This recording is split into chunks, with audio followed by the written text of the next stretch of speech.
আল্লাহ জাহান্নামের পরিচয়ে বলেন, ফাআম্মা মান খাফফাত মাওয়াজিনুহু ফাউম্মুহু হাবিয়া। পৃথিবীর মানুষ মনে রেখো, কিয়ামতের মাঠে যার নেকির পাল্লা হালকা হবে তার থাকার জায়গা হবে অতীব গভীর গহ্বর হাবিয়া। অমাদ্রাকা মাহে মোহাম্মদ সাল্লাল্লাহু আলাইহি সাল্লাম, আপনি কি বলতে পারেন হাবিয়া নামক জাহান্নামটি কি? জাহান্নামের পরিচয় চলছে। আপনার কি জানা আছে হাবিয়া নামক জাহান্নামের পরিচয়? আমি বলি, নারুন হামিয়া, তা হচ্ছে জ্বলন্ত উত্তপ্ত আগুন। জাহান্নামের পরিচয় পেয়ে গেলেন কোরআন মাজিদ হতে। জাহান্নাম বলতে জ্বলন্ত উত্তপ্ত আগুন।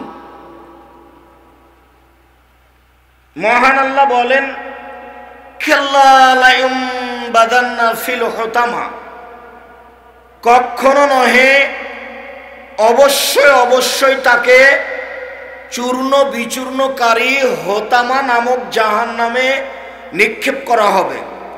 অমাদ্রাকা মাল হোতামা, মোহাম্মদ সাল্লাল্লাহু আলাইহি সাল্লাম, আপনি বলতে পারেন কি হোতামা নামক জাহান্নামটি কি? তার পরিচয় কি আপনার জানা আছে? আমি বলি, নারুল্লাহিল মুকাদা, তা হচ্ছে জ্বলন্ত উত্তপ্ত আগুন। একই উত্তর। সাউসলিহে সাকার, অচিরে আমি তাকে সাকার নামক জাহান্নামে নিক্ষেপ করব। অমাদ্রাকা মা সাকার, মোহাম্মদ সাল্লাল্লাহু আলাইহি সাল্লাম, আপনি কি বলতে পারেন সাকার নামক জাহান্নামটি কি? আপনার কি সাকার নামক জাহান্নামের পরিচয় জানা আছে? আমি বলি, লা তুবকি ওয়ালা তাদার, সাকার এমন একটি জাহান্নাম যা মানুষকে ছাড়বেও না, যা মানুষকে মারবেও না। এই কথাটাই আল্লাহ আর এক জায়গাতে বলেছেন, লা ইয়ামুতু ফিহা ওয়ালা ইয়াহইয়া, জাহান্নামে মানুষ মরবেও না, জাহান্নামে মানুষ বাঁচবেও না। এটা কি হলো? তার নাম জাহান্নাম। কোনোদিন 2-1 মিনিট ভেবে দেখেছেন? কান্নাকাটি করা দরকার, সময় বের করা দরকার। আত্মীয় স্বজন চলে গেছে, আমিও সিরিয়ালে এসেছি। এত আপনাকে বেয়াড়া হয়ে চলার কি প্রয়োজন? একটা দিনই বৈঠকে এসে বাহিরে দাঁড়িয়ে গল্প করার কি প্রয়োজন? একটু ধৈর্য হয় না কেন? কেন এর সাথে গল্প করেন? কেন দোকানে আড্ডা পিটেন? সারা রাত কি এই বক্তব্য চলবে? আমি চলে যাওয়ার পরে আবার যদি 10টা কথা শোনার চেষ্টা করেন তাহলে তা সহজ নয়। আবার একটা দিন বের করা সহজ নয়। একটা দিন কিছু সময়কে মূল্যায়ন করতে আপনার এত ভারী লাগলো কেন? কেন আপনি এসে চলে গেলেন? আপনার মা চাচি এসে কেন চলে গেল? আমি তো এসেছি, এই কথা জানেন। আপনি কি বুঝাতে চাইলেন আমাকে? কেন আপনি চলে যাবেন? কি পেয়েছেন? আপনি কি মনে করেন? আপনি জানেনই বা কি আর বুঝেনি বা কি? কোনটার বিষয়ে, কিসের ভিত্তিতে আপনি চলে গেলেন? আর গ্রামের লোকজন, আত্মীয় স্বজন নিয়ে এত ব্যস্ত কেন? বউ বেটি নিয়ে, শালিকাকে নিয়ে, ভাবিকে নিয়ে এত ব্যস্ত কেন? আপনাকে আমি বলিনি বিচারের মাঠ বড় কঠিন। যেদিন আল্লাহর সাথে কথোপকথন হবে, দোভাষী থাকবে না, ফায়ানজুরু আইমান মিনহু, তখন সে তার ডান দিকে লক্ষ্য করবে, ফায়ারা মা কাদ্দামা মিন আমালিহি, পুরো জীবনের কর্ম সব ডান দিকে দেখতে পাবে, টপ টপ টপ টপ করে সব চলে আসছে, সব দেখতে পাবে পুরো জীবনের কর্ম। আবার যখন বাম দিকে লক্ষ্য করবো, ফায়ারা মা কাদ্দামা মিন আমালিহি, পুরো জীবনে একবারে দেখতে পাবে বাম দিকে, যা দেখবে ডান দিকে তা দেখবে বাম দিকে, একই দৃশ্য পুরো জীবন। ছাত্র জীবনে, শিক্ষা জীবনে, বন্ধু বান্ধব নিয়ে, বান্ধবী নিয়ে, মোবাইল নিয়ে যত কিছু দৃশ্য ঘটেছে করেছেন সব দেখতে পাবেন। দুই দিকে আপনি সাধারণ মনে করছেন, সামনের দিকে তাকালে আপনি জাহান্নাম দেখতে পাবেন। হাদিস বুখারী মুসলিম। আল্লাহে আল্লাহর কসম, আল্লাহে আল্লাহর কসম, আল্লাহে আল্লাহর কসম, আমি আব্দুর রাজ্জাক বিন ইউসুফ এই হাদিসের অনুবাদ এবং সারমর্ম বলতে সরিষা সমপরিমাণ কমবেশ করিনি।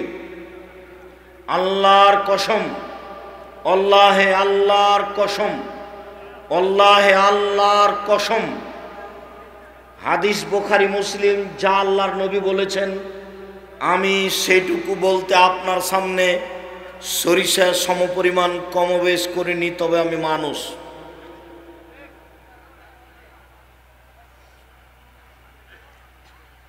সময়ের একটু দাম দিতে শিখেন, নিজেকে ধৈর্যশীল করে গড়ে তোলার চেষ্টা করেন। সংক্ষিপ্ত কথা, জাহান্নামের পরিচয় কোরআন মাজিদ থেকে শেষ করলাম। একটা হাদিস থেকে আমি জাহান্নামের পরিচয় দিই। গাজওয়ান বলেন যে আল্লাহর নবী বললেন, ইন্না সাখরাতাল আযীম আলা তুলকা মিন শাফিরে জাহান্নাম ফাতাহাবি ফিহা বাদা সাবিনা আম। একটা কয়েক কোটি মন ওজনের পাথর যদি জাহান্নামের মুখে এইভাবে ছেড়ে দেওয়া হয় তাহলে নিচে পৌঁছিতে 70 বছরের বেশি সময় লাগবে। এই বাক্যটাকে আপনি কি মনে করলেন? এইটা 1 কোটি মন ওজনের পাথর যদি 1 ঘন্টা যায় কত যেতে পারে? যদি 1 দিন যায় কত যেতে পারে? যদি 1 বছর যায় তাহলে কত যেতে পারে? 70 বছর গেলে কত পথ যেতে পারে? আপনাকে আমি কি দিয়ে বুঝাবো জাহান্নাম কত গভীর? আবার আল্লাহর নবী বলছেন মুনাফিক যে সেই থাকবে জাহান্নামের নিচে, হিন্দু থাকবে, এ কথা আল্লাহর নবী বলেননি, আল্লাহ বলেননি, তবে ও জাহান্নামে যাবে। ইহুদি খ্রিস্টান থাকবে, এ কথা আল্লাহর নবী বলেননি, তবে ও জাহান্নামে যাবে। সবচেয়ে নিচে থাকবে জাহান্নামে ওই যে মুনাফিক, যে মিথ্যা কথা বলে, যে কথা লাগায়, যে আর একজনের পিছে ছুটাছুটি করে, যে গরম বকরির মতো, গরম বকরি মানে যে পাঁঠা খুঁজে, একই আল্লাহর নবী গরম বকরি বলছেন। এর স্বভাব যেটা, মুনাফিকের স্বভাব সেইটা। আল্লাহর নবী বলছেন গরম বকরি একবার এই পালে যায় পাঁঠা খোঁজার জন্য, একবার এই পালে যায় পাঁঠা খোঁজার জন্য। হাদিস বুখারী মুসলিম। সরিষা সমমান ত্রুটি নেই। এই গরম বকরির চরিত্র যা, মুনাফিকের চরিত্র তাই। এই কথা আমি বলিনি, এ কথা আজকের নয়, আজ থেকে নিয়ে 1450 বছর পূর্বেকার বলা, মুহাম্মদ সাল্লাল্লাহু আলাইহি সাল্লামের মুখের বাক্য এটা। পৃথিবীর সবচেয়ে দামি মানুষ, পৃথিবীর সবচেয়ে সম্মানী মানুষ, যার জন্য জান্নাত ব্যস্ত, শুনুন, জাহান্নাম খুব ভয়াবহ জায়গা। জাহান্নামের পরিচয়ে সংক্ষিপ্ত একটু জাহান্নামীর কথা বলি। আল্লাহ নবী বলছেন, ওয়াইন্না গিলজা জিলদাহু ইসনানি ওয়া আরবাউনা জেরা। একজন জাহান্নামীর গায়ের চামড়া হবে 42 হাত মোটা। ইসনানে ও আরবাউনা জেরা, 42 হাত মোটা চামড়া। ওয়াইন্না জিরসাহু মিসলা উহুদিন, তার দাঁত হবে উহুদ পাহাড়ের মতো। উহুদ পাহাড় 4 কিলোমিটার প্রশস্ত, 8 কিলোমিটার লম্বা। নিচে কত কিলোমিটার আছে তা মানুষ জানে না। তাহলে উহুদ পাহাড় কত বড় তা বিবরণ দিতে পারলাম না, শুধু পারলাম যে তার প্রশস্ত কত আর লম্বা কত, তবে নিচে কত আছে সেইটাকে জানে। তো দাঁতটা হবে উহুদ পাহাড়ের সমান, ফাঁকে জো মিসলু বাইজা, আর উরু রান হবে বাইজা পাহাড়ের সমান। বাইজা পাহাড় হলো ৩৯ কিলোমিটার লম্বা। ওয়াইন্না মাজলিস মিন জাহান্নাম বাইনা মক্কা ওয়াল মদিনা, একজন জাহান্নামীর বসার জায়গা ৪৫০ কিলোমিটার, মক্কা থেকে মদিনা। একজন জাহান্নামীর বসার জায়গা যদি ৪৫০ কিলোমিটার হয়, আর প্রতি হাজারে যদি ৯৯৯ জন মানুষ জাহান্নামে যায়, তাহলে পৃথিবীর শুরু থেকে নিয়ে শেষ পর্যন্ত যত মানুষ এসেছে, যত মানুষ আছে, যত মানুষ আসবে, সবার যদি হাজারে ৯৯৯ জন লোক জাহান্নামে যায়, আর একজনের বসার যদি জায়গা ৪৫০ কিলোমিটার হয়, তাহলে জাহান্নাম কত বড়। আল্লাহর নবী বলছেন, মানুষ, জিন, ফেরেশতা সব কিছু যদি একসাথে জাহান্নামের দরজা দিয়ে ঢোকে, তো দরজায় ঢুকতে সমস্যা হবে না।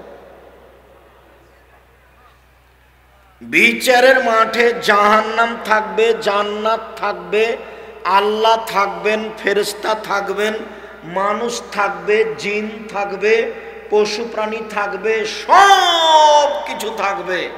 কিয়ামতের মাঠ কত বড়।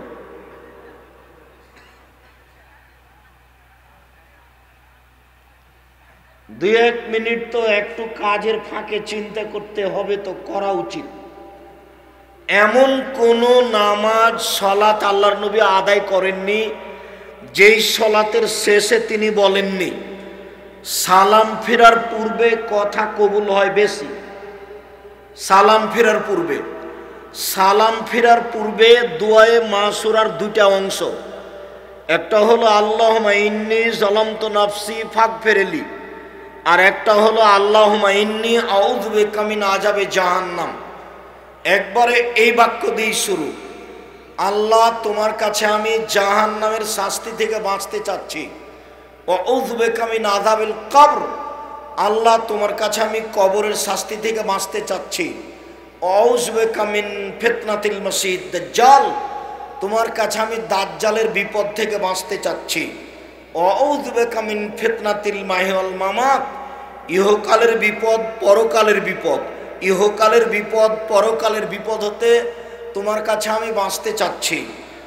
আউযু বিকা মিনাল মাসামি ওয়াল মাগরাম, তোমার কাছে বাঁচতে চাচ্ছি বড় পাপ হতে, তোমার কাছে বাঁচতে চাচ্ছি ঋণ কর্য হতে, তোমার কাছে বাঁচতে চাচ্ছি বড় পাপ হতে, তোমার কাছে বাঁচতে চাচ্ছি ঋণ কর্য হতে। ব্যাংকে ঋণ নিয়ে বাড়ি করবেন না। জানাজা আপনার হয়নি, আপনি যে মারা গেলেন, মারা যাবেন, আপনার জানাজা হবে না। ঋণ আছে যার, জানাজা নেই তার। হুজুর পড়িয়ে দিলেন যে আহা ইন্না লিল্লাহি ওয়া ইন্না ইলাইহি রাজিউন, শতকরা ৯৫ জন হুজুর মৃত্যু, শতকরা ৯৮ জন মুফাসসির মৃত্যু। ৩১ বছর থেকে বলছে এই বাক্য, ৩১ বছর থেকে এমন কোনো মায়ের বেটা দাঁড়ায় না যে আমার হুজুরের মিথ্যা কথা আপনি প্রমাণ করেন তো দেখি। আমার হুজুর ঘন্টার ঘন্টা বক্তব্য দিয়েছে, মিথ্যা কথা প্রমাণ করেন দেখি।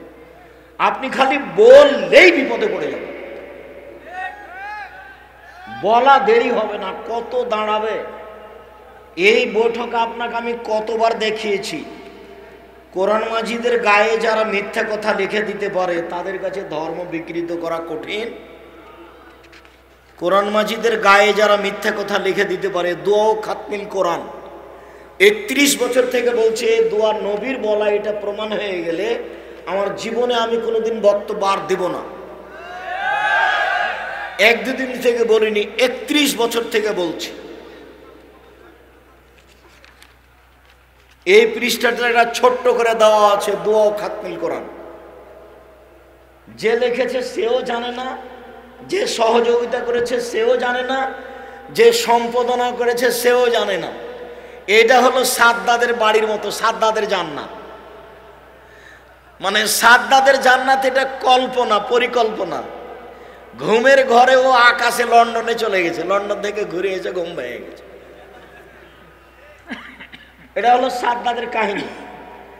সাদ্দাদের কাহিনী সত্যতা প্রমাণ করা তো বহুদূরের কথা, আছে কোথায় এটা প্রমাণ করার জন্য 6 মাস সময় দিয়েছি। মানে আছে কোথায়, ঘটনাটা আছে কোথায়, এটা প্রমাণ করার জন্য কতদিন সময় দিয়েছি?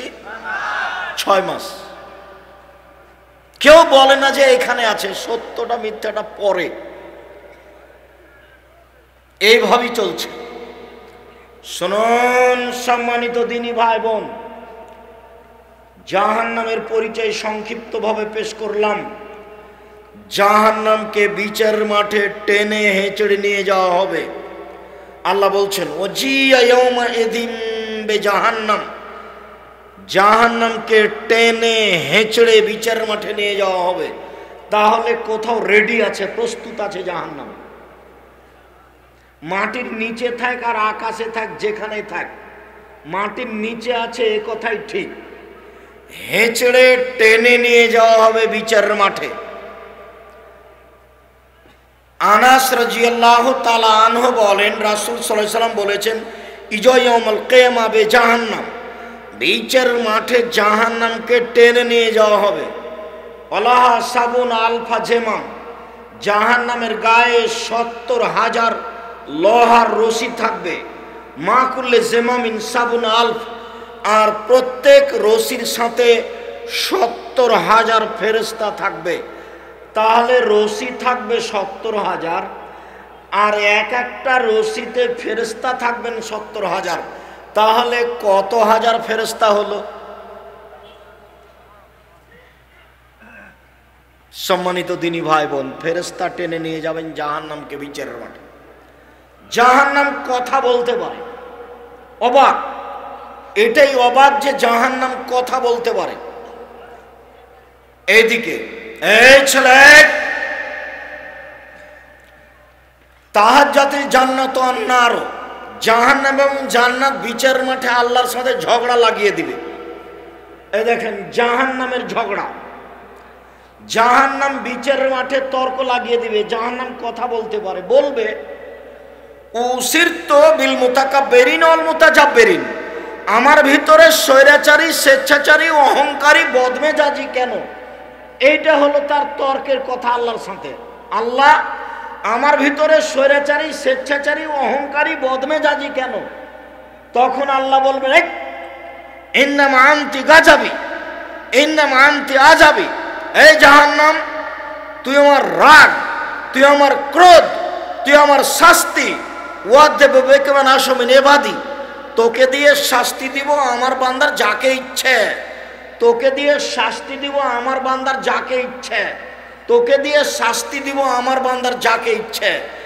এই জন্য তোর ভিতরে স্বেচ্ছাচারী, অহংকারী, বদমেজাজি যারা, তাদেরকে দিয়েছি। জাহান্নামের কথা। ফাস্তাকাতিন নারা ইলা রাব্বিহা, যখন জাহান্নামকে রেডি করা হলো, প্রস্তুত, তখন জাহান্নাম আল্লাহর কাছে অভিযোগ করলো। অভিযোগ করে বলল, রব্বি ইয়াকুল বাজি বাজান, আমার কিছু অংশকে ধরে খাচ্ছে। এইদিকের আগুন ওই দিকের আগুনকে ঝাপটা মেরে ধরে খাচ্ছে। তা আপনি কি আমার ভিতরের শাস্তি একটু হালকা লাঘব করবেন? ফাওয়াজানা বিনাফসাইহি নাফসাইনি। তো আল্লাহ বলেন, আচ্ছা আচ্ছা, ঠিক আছে ঠিক আছে জাহান্নাম, তোমার আমি অভিযোগ মেনে নিলাম। 2টা শ্বাস দিয়ে, একবার শ্বাস ছাড়বে আর একবার শ্বাস নিবে। যখন শ্বাস ছাড়বে তখন পৃথিবী 6 মাস গরম থাকবে, আর যখন শ্বাস নিবা তখন পৃথিবী 6 মাস ঠান্ডা থাকবে। জাহান্নাম কথা বলতে পারে। জাহান্নামের খড়ি হচ্ছে মানুষ ও পাথর। জাহান্নামে কোনো আগুন থাকবে না, মানে কোনো পাথর থাকবে না, কোনো কয়লা থাকবে না, এসব কাঠখড়ি থাকবে না। পাথর আর মানুষ হলো জাহান্নামের খড়ি। সম্মানিত দিনী ভাই বোন, জাহান্নামীদেরকে পিছন দিকে হাত বেঁধে জাহান্নামে নিয়ে যাওয়া হবে। কেন? অপমান করার জন্য। জাহান্নামের উল্লেখযোগ্য শাস্তি হচ্ছে আগুন। আগুনের পাহাড়ে উঠবে ও নামবে। মিনহুম মান তাখুযুন নার ইলা কাবাইহি। কারো কারো জাহান্নামের আগুন হবে টাকনু পর্যন্ত, কারো হাঁটু পর্যন্ত, কারো কোমর পর্যন্ত, কারো নাক পর্যন্ত। জাহান্নামের উল্লেখযোগ্য শাস্তি হচ্ছে জাক্কুম গাছ, কাঁটাযুক্ত গাছ। যেই গাছে কাঁটা আছে শুধু 1000 বছর ক্ষুধায় খাওয়ার জন্য চাইতে চাইতে যেটা দেওয়া হবে সেটা হলো জাক্কুম গাছ। মুখে দেওয়ার সাথে সাথে গলায় বেঁধে যাবে, না ভিতরে যাবে না বাইরে আসবে। তার নাম হলো মরবেও না বাঁচবেও না। 1000 বছর পানি চাইবে। ফাসুকুমান হামিমা ফাকাতামাহুম। তারপর রক্তপুঁজ মিশ্রিত জ্বলন্ত উত্তপ্ত গরম পানি দেওয়া হবে। মুখের পাশে আনার সাথে সাথে নিচের ঠোঁটটা জড়িয়ে নিচে যাবে, উপরের ঠোঁট জড়িয়ে উপরে যাবে। মুখে পানি দেওয়ার সাথে সাথে শরীরে যা সব গোস্ত থাকবে, চামড়া সব ঝরে পড়ে যাবে, হাতে হাতে শুধু হাড় হাড্ডি থাকবে। এ কথা আমি বলিনি, এ কথা মুহাম্মদ সাল্লাল্লাহু আলাইহি সাল্লাম বলেন, এ কথা আল্লাহ বলেন। জ্বলন্ত উত্তপ্ত গরম পানি, সেটা আবার রক্তপুঁজ মিশ্রিত। জাহান্নামের উল্লেখযোগ্য শাস্তি হচ্ছে বিচ্ছু, সাপ, হাতুড় দিয়ে পিটানো। সম্মানিত দিনী ভাই বোন, আল্লাহর নবী একটা গাধার উপরে বসে আছেন, পিছনে মুআয ইবনে জাবাল বসে আছে, মানে দুইজন এক গাধার উপরে। প্রাণীও ছোট, গায়ের সাথে লেগে আছে, পিছন দিকে গায়ের সাথে লেগে আছেন উনি। তো আল্লাহ নবী বলছেন মুআয, তো মুআয বলছেন লাব্বাইক ওয়া সাদাইক। যে আল্লাহর নবী প্রস্তুত, বলেন কি বলছেন। আল্লাহর নবী কিছু না বলে আবার বলছেন মুআয, তো মুআয বলছেন লাব্বাইক ওয়া সাদাইক। জি আল্লাহর নবী আমি প্রস্তুত, বলেন কি বলছেন। তো আল্লাহ রাসূল বলছেন মুআয, তো মুআয বলছেন লাব্বাইক ওয়া সাদাইক। আল্লাহ রাসূল প্রস্তুত, বলেন কি বলছেন। একজন সাহাবীকে এত কিছু বলা লাগবে একটা কথা বলার জন্য? আমার চেয়ে আপনার চেয়ে কয়েক কোটি গুণ উপরে মর্যাদা তার। আর তারা নবীকে মানার জন্য এত প্রস্তুত, এত প্রস্তুত যে বলা লাগে না। বলা যে লাগে না তার প্রমাণ দেখবেন। আল্লাহর নবী জুতা পায়ে দিয়ে সালাত শুরু করেছেন, বুখারী মুসলিম। তো জিবরাইল এসে বললেন যে জুতা খুলেন, জুতাতে ময়লা আছে। তো আল্লাহর নবী জুতা খুলে দিয়েছেন। এখন সালাম ফিরার পরে সাহাবীগণকে দেখছেন যে তারাও খুলে দিয়েছে। তো আল্লাহ নবী বলছেন যে তোমরা জুতা খুলেছো কেন? তো সাহাবীগণ বলছেন আপনাকে দেখলাম সেই জন্য। আরে জিবরাইল আমাকে বললেন যে জুতা খুলে দেন, আপনার জুতায় ময়লা আছে, সেই জন্য আমি জুতা খুলে দিয়েছি। তো তোমরা খুললে কেন? বলে আপনাকে দেখলাম এই জন্য। বুঝাতে পারিনি হাদিস বুখারী মুসলিম মানে মেনে চলা। কথা বুঝাতে পারিনি মনে হয়। মেনে চলা। সাহাবীগণ নবীকে মেনে চলেন, তার বাস্তব একটা উদাহরণ দেখালাম, হাদিস বুখারী মুসলিম। এমন মেনে চলা লোককে 3 বার বলা লাগবে? প্রশ্নই আসে না। একবার বললেই যথেষ্ট।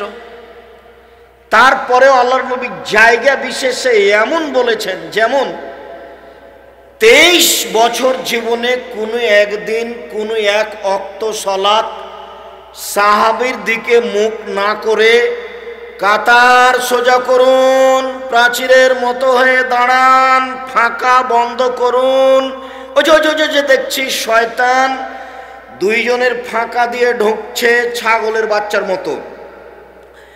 এইগুলি কথা না বলে জীবনে কোনো একদিন সালাত শুরু করেছেন তা কেউ কোনোদিন প্রমাণ করতে পারবে না। কোনোদিন যদি প্রমাণ হয়ে যায় যে আল্লাহর নবী একদিন এইভাবে না বলে নামাজ শুরু করেছেন, এটা প্রমাণ হয়ে গেলে আমি আব্দুর রাজ্জাক বিন ইউসুফ আর জীবনে কোনোদিন বক্তব্য দেব না।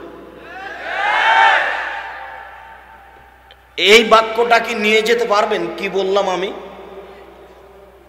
এটা কি নিজে নিজে বলেন তো দেখি আমি কি বললাম। কেউ যদি প্রমাণ করতে পারে জীবনে কোনোদিন যে আল্লাহর নবী এইভাবে মুখ ঘুরিয়ে না বলে সালাত শুরু করে দিয়েছেন, এটা প্রমাণ হয়ে গেলে আমি আর কোনোদিন বক্তব্য দিব না। তাহলে কথাটা কি বললাম? যে প্রত্যেক নামাজের সময়, সালাতের সময় সাহাবীগণের মুখামুখি হয়ে কাতার সোজা করুন, প্রাচীরের মতো হয়ে ফাঁকা বন্ধ করে দাঁড়ান, এই কথা বলার পরে সালাত শুরু করতেন না। বুঝাতে পারলাম না মনে হয়। আপনি যান কুমিল্লা শহরে, যেখানে সেখানে যান, একামত শুরু হয়েছে তখনও পাগড়ি পেঁচাচ্ছে, যেমন একামতের শেষে তেমন আল্লাহু আকবার। জীবনে আপনি তাকে কোনোদিন দেখবেন না যে মুখামুখি হয়ে বলছেন যে কাতার সোজা করুন। ওর জীবনে কোনোদিন ঘটেনি। ওই দিকে মুখ করে আছে, কেবলার দিকে। আর আমি বললাম জীবনে কোনো একদিন যদি আল্লাহর নবী মুখামুখি না হয়ে এই কথা না বলে সালাত শুরু করে দিয়েছেন, একদিন যদি আপনার ইমামের মতো হ্যাঁ নামাজ শুরু করে দিয়েছেন, এটা প্রমাণ হয়ে যায়, আমি আব্দুর রাজ্জাক বিন ইউসুফ আর জিন্দেগিতে কোনোদিন বক্তব্য দিব না। সারা পৃথিবীবাসীর সাথে চ্যালেঞ্জ করলাম। 3 ফুট দূরে তো বহু দূরের কথা। সারা পৃথিবীর মানুষ যদি 3 ফুট দূরে দাঁড়ায় তবুও তা জায়েজ হবে না, বৈধ হওয়ার কোনো পথ নেই। 3 ফুট দূরে দাঁড়ানো যদি বৈধ করতে হয়, মুহাম্মদ সাল্লাল্লাহু আলাইহি সাল্লামকে আবার পৃথিবীতে আসতে হবে, এসে বলতে হবে পৃথিবীবাসী, আমি মুহাম্মদ সাল্লাল্লাহু আলাইহি সাল্লাম ঘোষণা দিলাম এখন আপনারা 3 ফুট পর পর দাঁড়াতে পারেন। যেহেতু তিনি আর কোনোদিন আসবেন না, কিয়ামত পর্যন্ত এর বৈধতাও কোনোদিন হবে না। কাবা ঘরে যদি আজ থেকে আর কিয়ামত পর্যন্ত কোনোদিন পাশাপাশি না দাঁড়াই তবু বৈধ হবে না। বৈধ করতে হলে আবার কাকে আসতে হবে? মুহাম্মদ সাল্লাল্লাহু আলাইহি সাল্লামকে আসতে হবে। এর নাম ইবাদত। ইবাদতের নাম তৌকিফি, জুঁকে তু যা আছে তাই। এর পরিবর্তন ঘটানোর ক্ষমতা মানুষের হাতে নেই। বুঝাতে পারলাম না? এর পরিবর্তন ঘটানোর ক্ষমতা মানুষের হাতে নেই, পৃথিবীর কোনো মানুষের হাতে নেই। ওনাকে আবার আসতে হবে, তাহলে বলতে হবে। যেহেতু আসবেন না আর পরিবর্তনও হবে না, এর নাম ইবাদত। ইবাদত মানে তৌকিফি, মানে যা আছে তাই, জুঁকে তু যা আছে তাই। জাহান্নাম থেকে বাঁচার জন্য কয়েকটি কথা থাকলো। এই ছেলে, একদিকে এক খেয়ালে চেয়ে থাকেন। জাহান্নাম থেকে বাঁচার জন্য কয়েকটি দোয়া। আর যে বই থেকে নকল করছি সেই বইয়ের নাম উপদেশ। জানি না বই পুস্তক কিনছেন কিনা, কিনেন কিনা, সব কাজ আমার ওপর চাপিয়ে দিয়েন না। মাসিকাল ইতেসাম পত্রিকা দীর্ঘ 5 বছর থেকে বের করছি। 1 মাসের পত্রিকা ফতোয়া বোর্ড ছাড়া আমি বের করিনি। 10 জন মুফতি আছে ফতোয়া বোর্ডে, 10 জন মুফতি, যারা এদেশের সবচেয়ে বড় বড় আলেম, যাদের বেতন 30,000 থেকে 35,000 পর্যন্ত, যাদের সম্মানের জন্য ভিন্ন বাবুর্চি আছে। ওই বাবুর্চি অন্য কোনো রান্না করে না, শুধু তাদের জন্য রান্না করে। তাদের নিয়ে আসার জন্য পার্সোনাল গাড়ি আছে, তাদের সম্মানের জন্য পার্সোনাল ড্রাইভার আছে। তারা হচ্ছে মাসিক আল ইতেসাম পত্রিকার মুফতি। 50টা করে প্রশ্নের উত্তর আছে। আমার বলার পরেও যদি আপনার বাড়িতে মাসিক আল ইতেসাম পত্রিকা না থাকে, তাহলে আপনি কতটুকু দুঃখিত, আমি খুব বেশি দুঃখিত। তার মানে আমি এক চুল শ্রম ব্যয় করতে কম করিনি, নিজে মুফতি দিয়ে, বেতন দিয়ে, টাকা দিয়ে। কাজেই মাসিক আল ইতেসাম পত্রিকা আপনার বাড়িতে থাকবে, এটা জরুরি। যত বই পুস্তক আছে সব নিয়ে যাবেন। 1 নম্বর দোয়া আল্লাহুম্মা আউযু বিকা মিন আযাবি জাহান্নাম। 2 নম্বর দোয়া রব্বানা আতিনা ফিদ দুনিয়া হাসানাতাও ওয়া ফিল আখিরাতি হাসানাতাও ওয়া কিনা আযাবান নার। 3 নম্বর দোয়া আল্লাহুম্মা কিনি আযাবাক ইয়াওমা তাবাসু ইবাদাক। 4 নম্বর দোয়া মাঝে মধ্যে জানাজার দোয়াটা পড়বেন, তাতে জাহান্নাম থেকে বাঁচার কথা আছে। সম্মানিত দিনী ভাই বোন, আমরা রাত গভীর হয়েছে, সন্ধ্যা থেকে আলোচনা শুনছেন মর্মে। আলোচনা আমরা এখানে শেষ করছি। জাহান্নাম থেকে বাঁচার জন্য জোরালো প্রস্তুতি নেন। আর বিষয়ভিত্তিক বক্তব্য 13-14 জানুয়ারি আগামী বৃহস্পতিবার শুক্রবার। সবাইকে আন্তরিকভাবে দাওয়াত দিলাম, সবাই আসবেন। আর বই পুস্তক কোথায় আছে আমি জানি না, বই পুস্তকগুলি সব স্টেজে আছে। এবছর আমার যেটা বই বের হয়েছে সেটা হলো পোশাক আর আইনে রাসূল সাল্লাল্লাহু আলাইহি সাল্লাম দোয়া অধ্যায় এবং সলাতের উপরে, নামাজের উপরে বই। দিনী ভাই বোনকে আমি স্টেজ থেকে বইগুলি সংগ্রহ করতে বলছি, বিশেষভাবে মাসিক আল ইতেসাম পত্রিকা।